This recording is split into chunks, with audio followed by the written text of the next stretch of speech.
नमस्कार मित्रों, आज हम लोग पढ़ेंगे प्रेजेंट इंडेफिनिट टेंस। सबसे आसान कंसेप्ट से जानेंगे। तो देखिए इस टेंस में क्या होता है। टेंस में गा गी गे वाले सेंटेंस के रूल और एग्जांपल्स को देखें। चलिए देखते हैं गा गी वाले रूल। अब कुछ ऐसे वाक्यों को देखें जिनके अंत में गा गे गी इत्यादि रहते हैं, अर्थात क्रियाएं सामान्य भविष्यतः में रहता है, परंतु फिर भी इसका अनुवाद सिंपल प्रेजेंट टेंस में किया जाता है। जैसे एग्जाम्पल देख लेते हैं कैसे कैसे वाक्य आते हैं। मतदान कल आरंभ होगा, टेस्ट मैच कल आरंभ होगा, मुख्यमंत्री कल यहाँ आएंगे। ये देखिए ये सब पहले से ही प्लानिंग होता है कि मतदान कल आरंभ होगा, टेस्ट मैच कल आरंभ होगा, मुख्यमंत्री जी यहाँ कल आएंगे। ये सब पहले से ही प्लान होता है, ठीक है। और भी वाक्य होते हैं। परीक्षा मंगलवार को शुरू होगी। परीक्षा होने से पहले आप लोग को टाइम टेबल लिखा दिया जाता है कि परीक्षा इतने दिन से शुरू होगी, इतने बजे से शुरू होगा। ये सब पहले से ही प्लान किया जाता है। शिक्षा मंत्री अगले महीने यहाँ आएंगे, ये भी पहले से ही प्लानिंग हो जाता है, तभी तो सभी तैयारियाँ होती हैं। शिक्षा मंत्री या फिर कोई अधिकारी आने वाला होता है तो कितनी धूमधाम से तैयारियाँ होती हैं, तो वो पहले से ही प्लानिंग होती है। उसके बाद उस पर कार्रवाई होती है कि ये आने वाले हैं, ये कर दो वो कर दो, होता है सब। तो ये सब फिक्स प्लान होता है। और देख लेते हैं इसके नियम। सामान्य भविष्यतः काल की वैसी क्रियाएँ जो पूर्व निर्धारित योजना या कार्यक्रम के अनुसार होने वाला हो, अर्थात जिनका होना पहले से ही निर्धारित कर लिया गया हो और जिसका होना सुनिश्चित हो, वैसी क्रियाओं का अनुवाद सिंपल प्रेजेंट टेंस में किया जाता है, ठीक है। कहने का मतलब यह है कि जो कार्य पहले से ही सुनिश्चित हो जाता है, यानी जो कार्य को हम लोग पहले से ही प्लानिंग कर लेते हैं, उसको सिंपल प्रेजेंट टेंस में हम लोग अनुवाद करेंगे। जैसे में अगर आप लोग समझ रहे होंगे कि जो मैंने एग्जांपल दिखाया उसके अंत में तो गा गी गे है, वो तो फ्यूचर है, लेकिन वही मैं बता रहा हूँ कि ऐसे वाक्य जिनमें गा गी हो और उसमें प्लानिंग जो हो पहले से ही सुनिश्चित कर दी गई हो कि ये होने वाला है, ये होने वाला है, तो उसका अनुवाद सिंपल प्रेजेंट टेंस में होता है। तो चलिए अभी लगाएंगे तो आप लोग को ज़्यादा समझ में आएगा। पहले और देख लेते हैं इसके रूल नियम।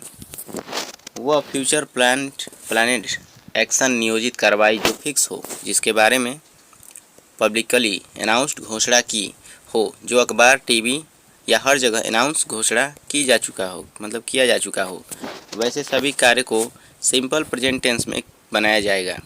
जो पहले से ही अनाउंस्ड कर दिया गया हो, घोषणा कर दिया गया हो कि ये होने वाला है, टीवी पे दिखा दिया गया है, अखबार में आ गया है, उसका अनुवाद प्रेजेंट इंडेफिनिट टेंस में होगा, ठीक है। अब जैसे में देख लेते हैं। अब जैसे है ट्रेन 10 बजे खुलेगी, ये फिक्स है कि ट्रेन कितने बजे खुलेगी, 10 बजे। ये नहीं है कि 9:55 में खुल जाएगी, जब तक 10 नहीं बजेगा तब तक वो नहीं खुलेगी, यानी ट्रेन 10 बजे खुलेगी, ये फिक्स है। इसलिए इसमें प्रेजेंट इंडेफिनिट का रूल लगाएंगे हम लोग। तो द ट्रेन स्टार्ट में देखिए यस लगाया गया है। एक ट्रेन है, ट्रेन 10 बजे खुलेगी तो the train starts at 10 o'clock, fix है इसलिए at 10 o'clock। The train starts at 10 o'clock। 2 number देख लेते हैं। मतदान कल आरंभ होगा, ये भी फिक्स होता है कि कल से वोटिंग शुरू होगी, तो द पोल स्टार्ट्स टुमारो, मतदान कल आरंभ होगा, the poll starts tomorrow. 3 number देख लेते हैं। टेस्ट मैच कल आरंभ होगा, किसी भी मैच को होने के लिए सबसे पहले उसे प्लानिंग होता है कि IPL होगा कि टेस्ट मैच होगा कि क्या होगा, वनडे होगा, तो उसमें भी प्लानिंग होता है। पहले से ही फिक्स हो जाता है कि ये मैच कहाँ होने वाला है, महाराष्ट्र में होगा, मुंबई में होगा कि यूपी में होगा, तो उसमें भी प्लानिंग पहले से ही होती है। तो इसलिए इसको भी हम लोग प्रेजेंट इंडेफिनिट के नियम से ही लगाएंगे। तो the test match starts tomorrow, इसमें भी यस लगा दिया गया है। The test match starts tomorrow, s लगा है। आगे देखते हैं 4 नंबर जो है। मुख्यमंत्री कल यहाँ आएंगे, मुख्यमंत्री कल यहाँ आएंगे। कहीं भी CM जाते हैं किसी भी राज्य के, तो वहाँ पहले से ही प्लानिंग होती है कि क्या क्या व्यवस्थाएं करनी हैं, या उनके आने से पहले ही सब प्लानिंग हो चुकी होती है, ठीक है। तो इसमें भी पहले से ही प्लानिंग का भाव आ रहा है कि पहले से ही इसमें फिक्स है। या फिर न्यूज़ में भी आ जाता है कि आज मुख्यमंत्री यहाँ जाने वाले हैं, यहाँ आने वाले हैं, या फिर अखबार में भी आ जाता है। तो ऐसे वाक्य जिनमें पहले से ही सभी घटनाएं निर्धारित हो, उसमें प्रेजेंट इंडेफिनिट टेंस का ही इस्तेमाल करना है। तो देखिए द चीफ मिनिस्टर कम में यस लगा दिया गया है, comes here tomorrow. The chief minister comes hair tomorrow. आगे देख लेते हैं 5 number.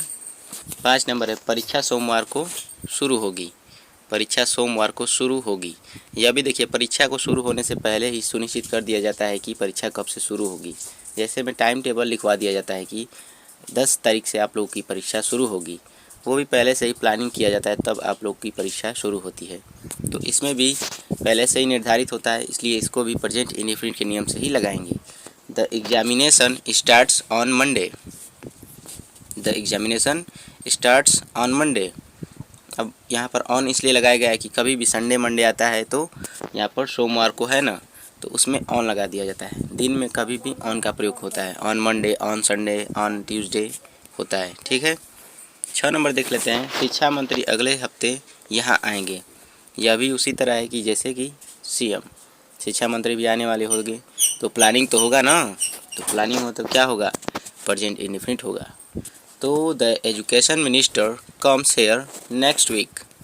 The education minister comes here next week. आगे देख लेते हैं, और भी नियम है कुछ विशेष, ध्यान दीजिए यहाँ पे। ऐसे वाक्यों में एडवर्ब ऑफ टाइम, समय का विशेषण का रहना आवश्यक होता है, जैसे अगले वर्ष, कल, सोमवार को, 10 बजे इत्यादि। ठीक है। आगे देख लेते हैं, और भी नियम है कुछ। लेकिन वह फ्यूचर प्लानेड एक्शन, भविष्य की योजना बनाई गई कार्रवाई जो फिक्स नहीं हो, जिसका घटना सुनिश्चित न हो, यानी कि जो सामान्यतः होने वाला हो, जिसका होना श्योर नहीं हो, उसे सिंपल फ्यूचर टेंस में ही बनाया जाएगा। यानी कि जो कार्य फिक्स ना हो, पहले से ही फिक्स ना हो कि ये होने वाला है, ऐसे वाक्य आए तो उनको फ्यूचर में ही बनाना है। फ्यूचर इंडेफिनिट मतलब कि फ्यूचर के सिंपल में बनाना है, सिंपल फ्यूचर टेंस में। तो देखिए जैसे वाक्य कैसे आएंगे, जब फिक्स ना हो तब का। मैं कल तुमसे मिलूँगा, इसमें देखिए फिक्स नहीं है, ये फिक्स थोड़ी है कि मैं कल तुमसे मिलूँगा तो ये अखबार में छप जाएगा कि मैं कल तुमसे मिलूँगा, या फिर टीवी में दिखा देगा कि तुम मुझसे कल मिल रहे हो। ये तो फिक्स नहीं होता है। तो इसलिए इसको आप लोग फ्यूचर में ही बनाएंगे, फ्यूचर इंडेफिनिट में। इसमें शैल और विल का प्रयोग होता है। तो आई शैल मीट यू टुमारो, मैं कल तुमसे मिलूँगा, आई शैल मीट यू टुमारो। और भी एग्जाम्पल है, देख लेते हैं। मैं कल पटना जाऊंगा, ये भी कोई फिक्स नहीं है कि कल ही जा पाओगे, क्या पता परसों जाओगे, क्या पता उसके अगले दिन जाओगे, ये भी फिक्स नहीं है। या फिर आप यहाँ से भी देख सकते हैं कि अगर मैं कल पटना जाऊंगा तो क्या मेरा जाना अखबार में आएगा, क्या मेरा जाना टीवी में दिखाएगा, नहीं दिखाएगा। ये पहले से फिक्स घटना नहीं है, ये तो हम लोग आपस में प्लानिंग कर दिए हैं ना कि मैं कल पटना जाऊँगा, क्या पता ना जा पाऊँ, तो इसलिए इसको हम फिक्स नहीं मानते हैं। तो ये फ्यूचर इंडेफिनिट में लगेगा। आई शैल गो टू पटना टुमारो। और भी देख लेते हैं एक एग्जाम्पल है। मैं अगले हफ्ता बाइक खरीदूँगा, क्या पता अगले हफ्ता खरीदे ना खरीदे, उसके अगले हफ्ते खरीदे या फिर उसके भी अगले हफ्ते खरीदे, ये भी फिक्स नहीं है कि अगले हफ्ता खरीदेगा। वो तो बोल दे रहा है कि अगले हफ्ते खरीदूँगा, लेकिन क्या भरोसा कोई करेगा कि क्या अगले हफ्ता तुम खरीद पाओगे। कुछ दिक्कत आ गई, कुछ परेशानी आ गई तो नहीं खरीद पाओगे। तो ये फिक्स नहीं है, ये वाक्य फिक्स नहीं है पहले से ही कि ये काम कर देगा कि नहीं कर देगा। मैं अगले हफ्ते बाइक खरीदूँगा, ये फ्यूचर में ही बनेगा। I shall buy a bike next week, I shall buy a bike next week. ठीक है। ऐसे वाक्य जिनमें पहले से ही प्लानिंग ना हो तो उसको हम लोग फ्यूचर में ही बनाएंगे, और जो पहले से ही प्लानिंग होता है उसको हम लोग प्रेजेंट इंडेफिनिट बनाएंगे। कोई भी दिक्कत हो आप लोग कमेंट बॉक्स में ज़रूर पूछिए। ठीक है।